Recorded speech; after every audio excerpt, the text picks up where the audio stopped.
Hello everyone, welcome to re classes. हमने पिछली class में पढ़ा था शिमला की रियासतों के बारे में। अगर आपने वो वीडियो नहीं देखी है तो लिंक आपको डिस्क्रिप्शन बॉक्स में मिल जाएगा। साथ ही आप मेरे टेलीग्राम चैनल को जरूर ज्वाइन करें। और आज हम शुरू करते हैं अपना नेक्स्ट टॉपिक, शिमला का नामकरण, खोज और कुछ इम्पॉर्टेंट डेट्स हम शिमला के बारे में पढ़ेंगे। तो शुरू करते हैं अपनी नेक्स्ट क्लास।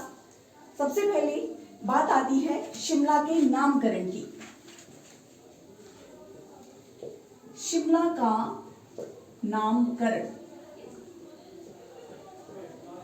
अगर हम शिमला के नामकरण की बात करते हैं तो सबसे पहले हम देखेंगे शिमला जो नाम है कैसे पड़ा था। अगर हम इस क्षेत्र की बात करेंगे, शिमला क्षेत्र की, तो इस क्षेत्र में एक मंदिर होता था जिसका नाम था श्यामला देवी मंदिर। श्यामला देवी मंदिर, ये जो श्यामला देवी थी इसको नीली महिला के नाम से भी जाना जाता है। और ये जो श्यामला देवी है इसको काली का रूप जो है वो माना जाता है। काली का रूप इसे माना जाता है। अगर हम वर्तमान में बात करेंगे तो इसी श्यामला देवी को काली बाड़ी मंदिर के नाम से जाना जाता है। वर्तमान में इसे काली बाड़ी मंदिर के नाम से जाना जाता है, श्यामला देवी को। और इसी श्यामला देवी के नाम पर आपका नाम पड़ा था शिमला।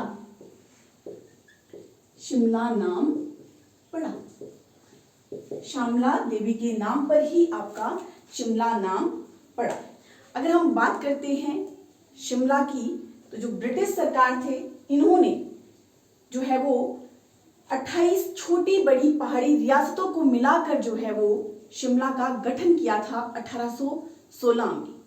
ठीक है, 1816 में शिमला का जो है वो गठन किया था।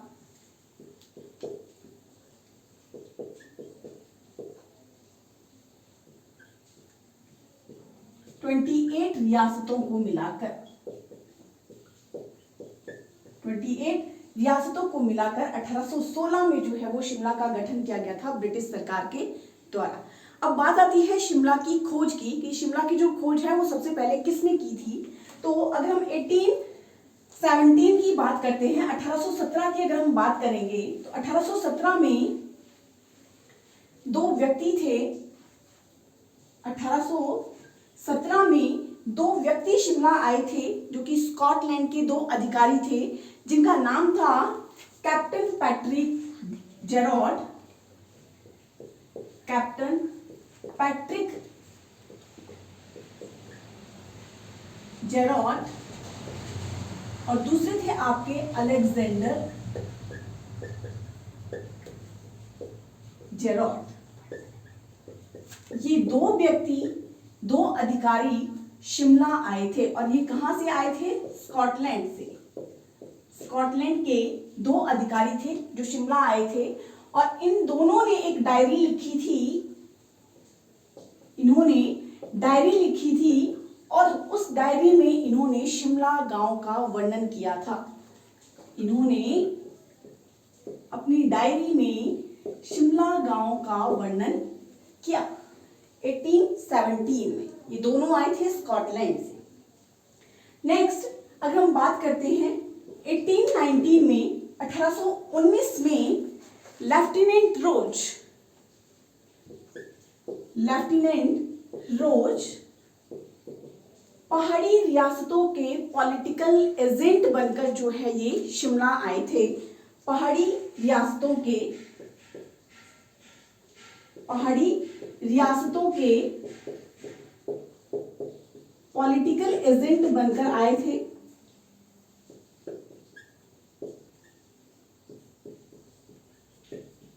पहाड़ी रियासतों के पॉलिटिकल एजेंट बनकर शिमला आए थे और इन्होंने जो है वो 1819 में जो है वो इन्होंने शिमला की खोज की थी।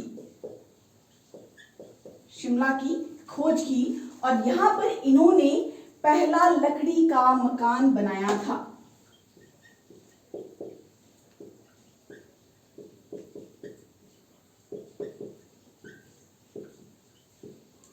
लेफ्टिनेंट रोज के द्वारा शिमला में पहला लकड़ी का मकान जो है वो बनाया गया था।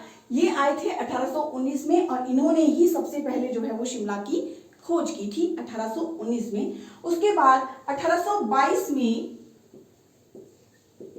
मेजर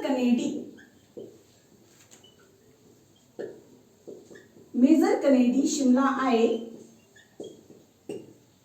1822 में मेजर कनेडी शिमला आए और इन्होंने शिमला में पहला पक्का मकान बनाया था। पहला पक्का मकान इन्होंने बनाया था मेजर कनेडी ने और उसका नाम रख दिया गया था कनेडी हाउस। उस मकान का नाम रख दिया गया था कनेडी हाउस। तो ये आए थे आपके 1822 में मेजर कनेडी। 1823 में 1823 में जो मेजर कनेडी है इन्होंने शिमला में आलू की खेती शुरू की। शिमला में आलू की खेती इन्होंने शुरू की थी मेजर कनेडी ने 1823 में। 1823 में 1827 में 1827 में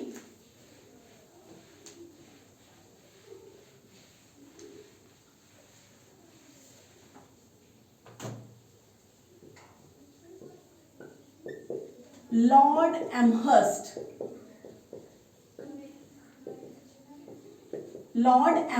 शिमला आए। 1827 में लॉर्ड एमहर्स्ट जो है वो शिमला आए थे।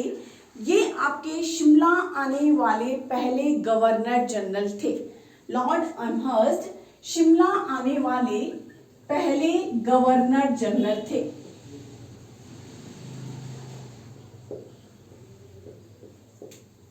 और ये जब इस समय शिमला आए थे तो ये आपका कनेडी हाउस में रुके थे। लॉर्ड एमहर्स्ट जब आए थे तो ये आपका कनेडी हाउस में रुके थे और इस समय इन्होंने एक वाक्य कहा था लॉर्ड एमहर्स्ट ने कि मैं और चीन का राजा आधी मानव जाति पर शासन करते हैं, फिर भी हमें नाश्ता करने का समय मिल जाता है। ये इन्होंने कहा था लॉर्ड एमहर्स्ट ने कि मैं और चीन का राजा आधी मानव जाति पर शासन करते हैं, फिर भी हमें नाश्ता करने का समय मिल जाता है। ये कहा था इन्होंने जब ये 1827 में आए थे और जब ये कनेडी हाउस में जो है ये रुके थे। उसके बाद अगर हम बात करेंगे नेक्स्ट डेट 1828, इस समय लॉर्ड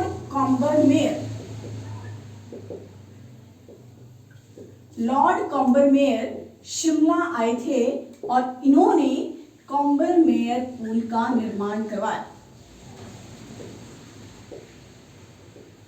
कॉम्बरमेयर पुल का निर्माण करवाया आपके 1828 में। नेक्स्ट डेट है आपकी 1830।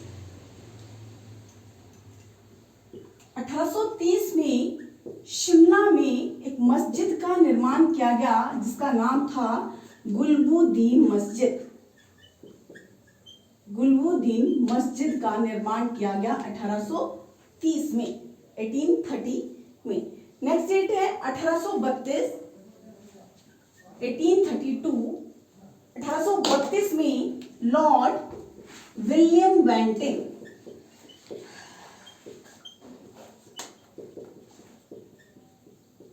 ये शिमला आए थे। 1832 में लॉर्ड विलियम बेंटिंग जो है वो शिमला आए थे। नेक्स्ट डेट है आपकी 1850। 1850 में ढली सुरंग का निर्माण करवाया गया था। 1850 में ढली सुरंग का निर्माण करवाया गया था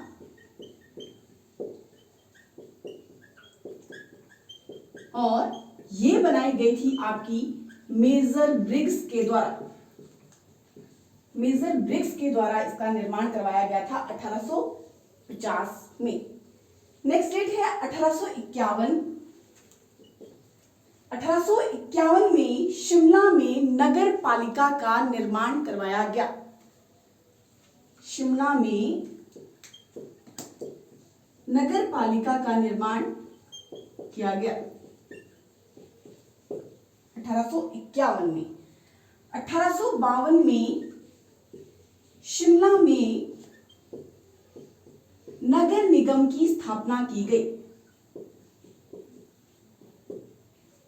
1852 में शिमला में नगर निगम की स्थापना की गई और ये हिमाचल प्रदेश का पहला नगर निगम था। आपका शिमला नगर निगम हिमाचल प्रदेश का पहला नगर निगम था। अगर हम वर्तमान की बात करेंगे तो शिमला में अभी कुल जो है वो 5 नगर निगम है। ठीक है, अभी जो है वो 5 नगर निगम है आपके हिमाचल प्रदेश में। कौन कौन से हैं आपके? धर्मशाला, पालमपुर, सोलन, मंडी और शिमला। ठीक है, धर्मशाला, पालमपुर, सोलन, मंडी और शिमला जो है वो 5 नगर निगम है आपके वर्तमान में हिमाचल प्रदेश में। नेक्स्ट डेट है आपकी 1851।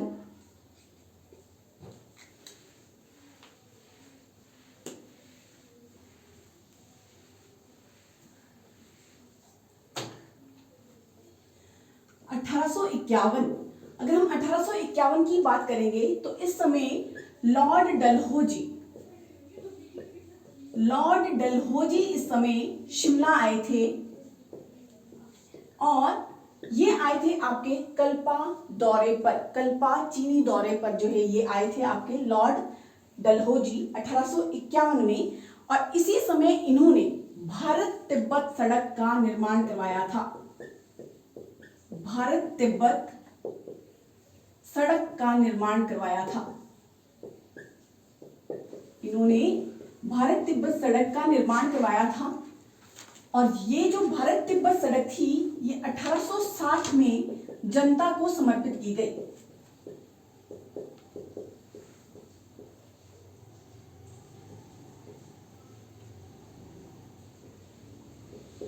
जनता को समर्पित की गई थी 1860 में भारत तिब्बत सड़क। ठीक है, अब इसके बाद जो नेक्स्ट डेट है आपकी वो है 1861। 1861 में लॉर्ड कैनिंग 1861 में लॉर्ड कैनिंग शिमला आए और ये जो लॉर्ड कैनिंग थे शिमला आने वाले प्रथम वॉइसरॉय थे। ठीक है, शिमला आने वाले प्रथम वॉइसरॉय थे आपके लॉर्ड कैनिंग। 1861 में आए थे। उसके बाद 1863 में लॉर्ड एलिगन शिमला आए 1863 में और ये जो लॉर्ड एलिगन है आपके ये पीटरहॉफ में रुके थे। लॉर्ड एलिगन पीटरहॉफ में रुके थे। लॉर्ड एलिगन आपके पीटरहॉफ में रुकने वाले पहले वॉइसरॉय थे। पूछा जाएगा शिमला आने वाले पहले वॉइसरॉय लॉर्ड कैनिंग थे, 1861 में आए थे। पीटरहॉफ में रुकने वाले पहले वॉइसरॉय कौन थे? तो वो थे आपके लॉर्ड एलिगन जो कि 1863 में आए थे। यही लॉर्ड एलिगन आपके 1863 में यही जो है वो कहाँ गए थे? धर्मशाला गए थे और यहाँ पर इनकी मृत्यु हो जाती है और इनको यहीं पर जो है वो दफनाया गया था। लॉर्ड एलिगन को जो है वो यहीं दफनाया गया था धर्मशाला में 1863 में। उसके बाद 1864 इस समय अगर हम वॉइसरॉय की बात करेंगे भारत के तो वो थे सर जॉन लॉरेंस जो है वो इस समय वॉइसरॉय थे और सर जॉन लॉरेंस ने क्या किया था? इन्होंने शिमला को भारत की ग्रीष्मकालीन राजधानी बनाया था।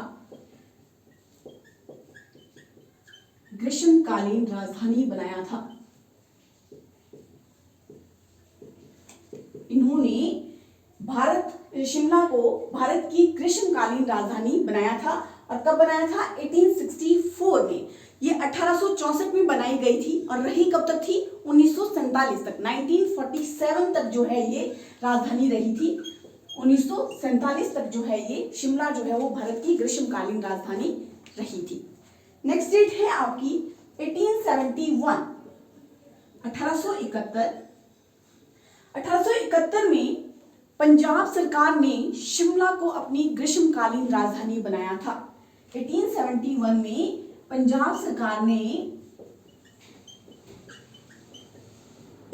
शिमला को अपनी ग्रीष्मकालीन राजधानी बनाया।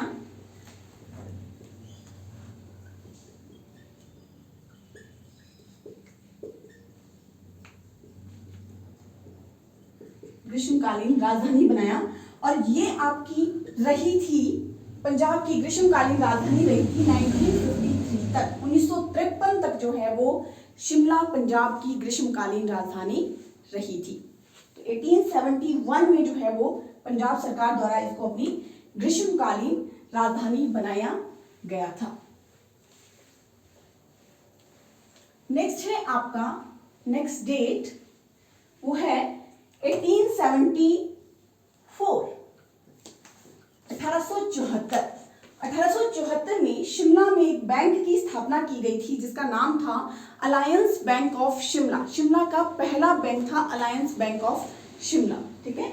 तो 1874 में शिमला में अलायंस बैंक ऑफ शिमला की स्थापना की गई।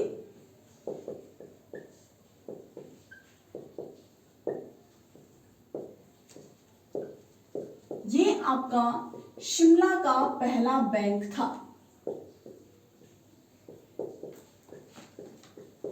शिमला का पहला बैंक था alliance bank of Shimla.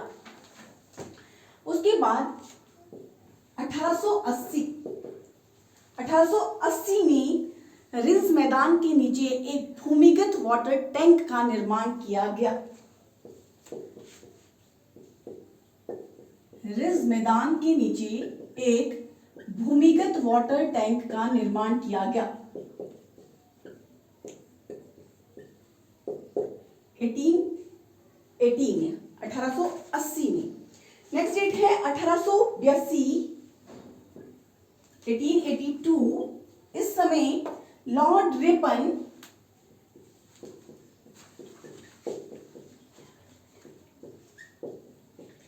Shimla आए थे। 1882 में लॉर्ड रिपन शिमला आए थे और इन्होंने एक हॉस्पिटल की नींव रखी थी, रिपन अस्पताल। रिपन अस्पताल की नींव रखी थी आपके लॉर्ड रिपन ने 1882 में, जो कि 1885 में बनकर तैयार हुआ था। रिपन अस्पताल 1885 में जो है वो बनकर तैयार हुआ था। और वर्तमान में अगर हम इसकी बात करेंगे तो वर्तमान में इसका नाम है आपका दीन दयाल उपाध्याय अस्पताल। वर्तमान में इसका नाम है आपका रिपन अस्पताल का दीन दयाल उपाध्याय अस्पताल। और ये जो नाम रखा गया था बदलकर, ये रखा गया था 1990 में। दीन दयाल उपाध्याय जो नाम रखा गया 1990 में रखा गया था। 1882 में लॉर्ड रिपन आए थे। 82 में ही इन्होंने रिपन अस्पताल की नींव रखी थी जो बनकर तैयार हो गया था 1885 में। और वर्तमान में इसका नाम है दीन दयाल उपाध्याय अस्पताल, जो कि आपका 1990 में जो है वो नाम रखा गया था इसका, दीन दयाल उपाध्याय अस्पताल। नेक्स्ट डेट है आपकी 1883, 1883। 1883 में रोथनी केसल में, 1883 में रोथनी केसल में आईएनसी इंडियन नेशनल कांग्रेस, भारतीय राष्ट्रीय कांग्रेस, भारतीय राष्ट्रीय कांग्रेस की स्थापना का विचार रखा गया है। 1883 में रोथनी केसल में आईएनसी, ठीक है, भारतीय राष्ट्रीय कांग्रेस की स्थापना का विचार रखा गया था। और यह विचार किसके द्वारा रखा गया था? ए.ओ. ह्यूम के द्वारा। A.O. ह्यूम के द्वारा जो है वो भारतीय राष्ट्रीय कांग्रेस की स्थापना का विचार रखा गया था 1883 में, 1883 में। तो ये थी हमारी आज की क्लास। अगर आपको मेरी क्लास पसंद आई हो तो प्लीज मेरे चैनल को लाइक, शेयर एंड सब्सक्राइब जरूर कीजिएगा। Thank you.